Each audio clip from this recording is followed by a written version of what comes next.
कोलंबोर are Premadasa stadium रे खेला जाइଥିବା महिला एक दिवसीय विश्वकप 2025 षष्ठ मैच रे भारत पाकिस्तान को 88 रन रे परास्त करिछि।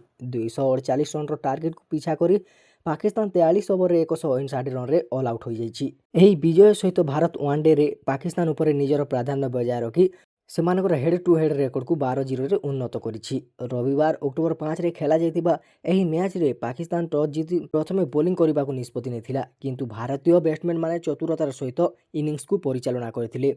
ओपनर श्रुति मंदाना पुणी थोरे एक बड़ इनिंग्स स्कोर करिबारे विफल होइतिले एवं 23 रन करी आउट होइतिले। तथापि हरलिन देवल मध्य ओवर रे दल को स्थिर करथिले।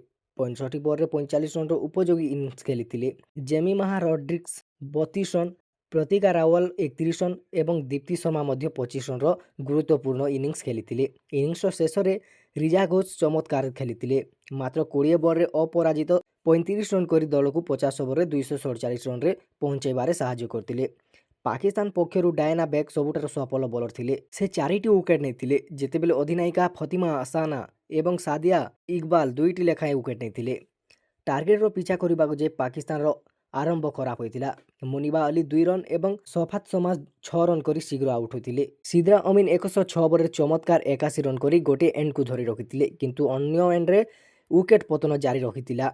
नातालिया परवेज 33 रन करितिले, किंतु या परे अन्य कोनोसी बैट्समैन निजको तिष्टि पारि नथिले। दल 43 ओवर रे 159 रन रे ऑल आउट होइतिला। भारत पक्षरु दीप्ति शर्मा एवं क्लांति गौड़ प्रत्येक 3टी विकेट नेथिले, जेतेबेले स्नेहा राणा 2टी विकेट नेथिले।